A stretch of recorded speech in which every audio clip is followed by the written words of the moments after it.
2. In the Garbage. At the first sound of the bugle playing Reveille, Rudy Miller jumped up and smashed his head on the upper bunk. Mike Webster, also shocked awake, came tumbling down and hit the floor with a resounding thud.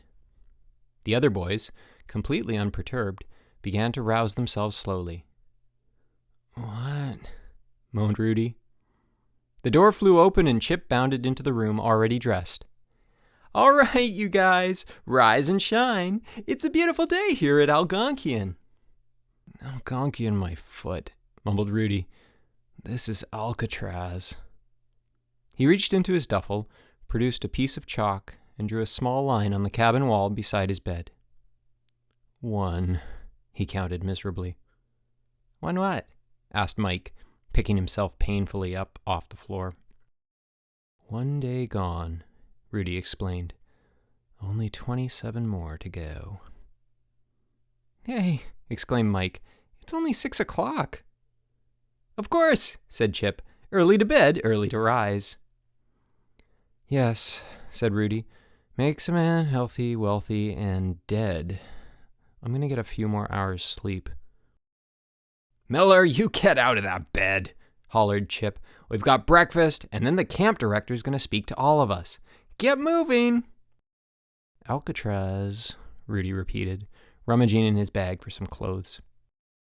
The boys got dressed, and Chip marched them over to the wash station, which was located at a point central to their group of cabins. Rudy and Mike found themselves side by side at the sinks, brushing their teeth. Awkwardly, they eyed each other. "Truce?" Mike suggested shyly. Rudy shrugged. "I'm sorry about the music," ventured Mike. "I've heard worse," admitted Rudy generously. Mike was surprised. As far as he knew, this was the first civil word Rudy had spoken to anyone. Mike returned to the business of brushing his teeth, but kept a curious eye on his peculiar bunkmate. "Breakfast!" bellowed Chip. From the wash station, he led Cabin 13 to the mess hall. As they stood in line with their trays, Mike and Rudy, still side by side, continued to eye each other curiously. "I don't suppose they can really ruin breakfast," suggested Mike hopefully. "I have faith," said Rudy quietly. The two boys chose their breakfast and sat down at table 13. "Well, Miller," Chip greeted him, "you better eat a hearty breakfast because today we're going to have relay races." "Are you?" said Rudy mildly. He assumed a long-suffering look. "It's a shame I'll have to miss that." "Why?" asked the counselor. "I don't run," Rudy explained. "He doesn't do anything," exclaimed Harold Green. "Exactly," Rudy agreed. "How do you do that?" Mike whispered. "How do you get out of doing all those crummy camp things?" "It's very simple. You just don't go." Mike looked at him with something like admiration in his eyes. "Eat up, everybody," called Chip, "because we have to go to the assembly with the camp director in 10 minutes. When you've returned your tray, go out to the ball field." "Miller won't be coming," announced Harold Green sarcastically. "All he does is listen to music." Rudy stood up, picked up his tray, and started toward the tray return conveyor belt. As he passed the end of the table, he carefully tilted the tray, sending the remains of his breakfast, cornflakes and milk, scrambled eggs and orange juice, sliding off into Harold's lap. "Oops," he said mildly. A high-pitched giggle escaped Mike Webster. "Miller," stormed Chip, "you did that on purpose." "He did that on purpose," echoed Harold, outraged. "It does look that way," Rudy admitted. "That'll cost you 2 days' work detail," exclaimed Chip. "Darn it," said Rudy. "I thought I was going to get solitary confinement." "And clean that up," Chip ranted. "Green, go and change. Hurry up, you guys. We can't keep the camp director waiting." The entire population of Camp Algonquian Island was assembled on the baseball diamond in front of a hastily erected podium. Frank, the head counselor, dressed in shorts and t-shirt exactly like Chip and his counterparts, walked up to the microphone and addressed the group. "Hi, gang. Are we having a great time?" "Do we want an honest answer?" muttered Rudy. Mike snickered. Both were drowned out by the loud cheering from almost 300 throats. "I know you're all anxious to get into the fun," the head counselor went on, "but first, let's give a nice warm Algonquian welcome to our camp director, Mr. Warden." "How appropriate," murmured Rudy, nodding wisely. "A warden for Alcatraz." Mike laughed out loud. "Shh," said Chip warningly. "Webster, behave yourself." As the applause died down, Mr. Warden, a short, bald, middle-aged man with skinny bow legs sticking out of Bermuda shorts, stepped up to the microphone.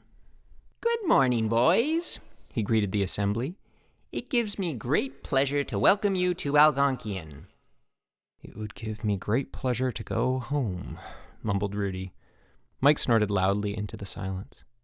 "Webster!"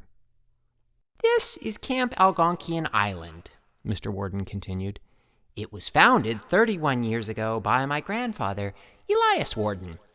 I like to think of Algonquian as the finest camp in Ontario. We have facilities for every activity you can think of. Camp is a great experience for a young man. Aside from the obvious advantage of enjoyment, a camper grows up with clear eyes, a strong back, and straight limbs." "Obviously," murmured Rudy, "you didn't go to camp." Mike looked at Mr. Warden's skinny bow legs, and the whole thing proved too much for him. It began in his throat, progressed to a series of muffled giggles, and rose to a mighty crescendo. "Webster!" exclaimed a horrified Chip. "What's wrong with you?" By now everyone except Mr. Warden was devoting full attention to Mike's display. The director was still rambling on about the benefits of camp. "Webster, stop it!" But there was no stopping it. Mike was doubled over in agony, vainly trying to suppress his wild laughter. His merriment was infectious. One by one, other boys began to laugh. Soon the whole island was rocking with hysteria. "Webster!" shouted Chip over the din. "You caused all this! 2 days' work detail for you!" Meanwhile, Mr. Warden was delighted with the wonderful reception the boys were giving him. This was going to be the best summer yet. What an ovation! Chip held his head. Between Webster and Miller, he was going to have his hands full for the next 4 weeks. Pushing a large red wheelbarrow loaded to overflowing with green garbage bags, Mike started up the wooded path to the dump. He sighed heavily. Work detail. His first full day of camp, and already he was in the garbage. What a fun place. A few boys gathering wood for the evening bonfire grinned sympathetically as he struggled past. The front wheel struck the exposed root of an old tree, and one of the bags rolled out of the barrow and broke open. Chicken bones were everywhere. Mike looked hopelessly at the evening sky, as if for a sign. None came. Oh well, at least now he knew why they had equipped him with a shovel. After scooping up the mess, he continued down the path. He could see the dump now, and smell it too. He wrinkled his nose as he trudged up to the mound, then stopped short. There, flat on his back in his wheelbarrow, lay Rudy Miller. His cassette player was in his hand, the headphones were on his ears, and his eyes were closed. His normally expressionless face wore a blissful look. Self-consciously, Mike dumped his cargo. After all, what could he say or do? Miller had given every indication that his only desire was to be left alone. Mike couldn't very well declare himself a friend. But wouldn't it be great?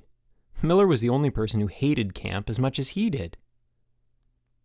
"Hi," he ventured finally. Rudy gave no indication of having heard him. Mike shrugged. "Oh well, if he doesn't want anything to do with me, then the feeling is mutual," he thought. He started to pilot his wheelbarrow back in the direction of the camp. "Hey," said a voice from behind him. "I suppose you're blaming me for getting you put on the garbage squad."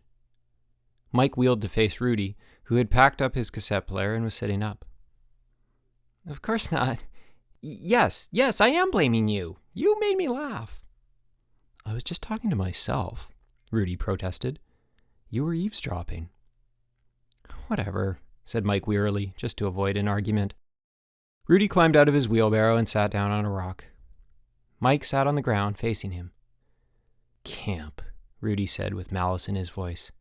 "Alcatraz, a warden, clones, and now garbage." "I'm here as a reward," said Mike unhappily. Good marks in school. Rudy nodded understandingly. I'm here on a guidance rap. The school guidance department misguided my parents into guiding me here.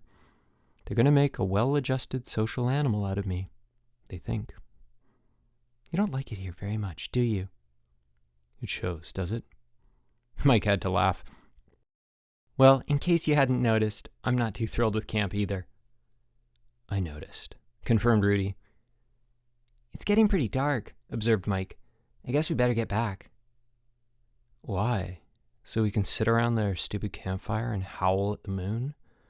I'd like to set fire to the whole place, starting with the warden's house. That would be a fire I could sing around. Mike looked at him uncertainly.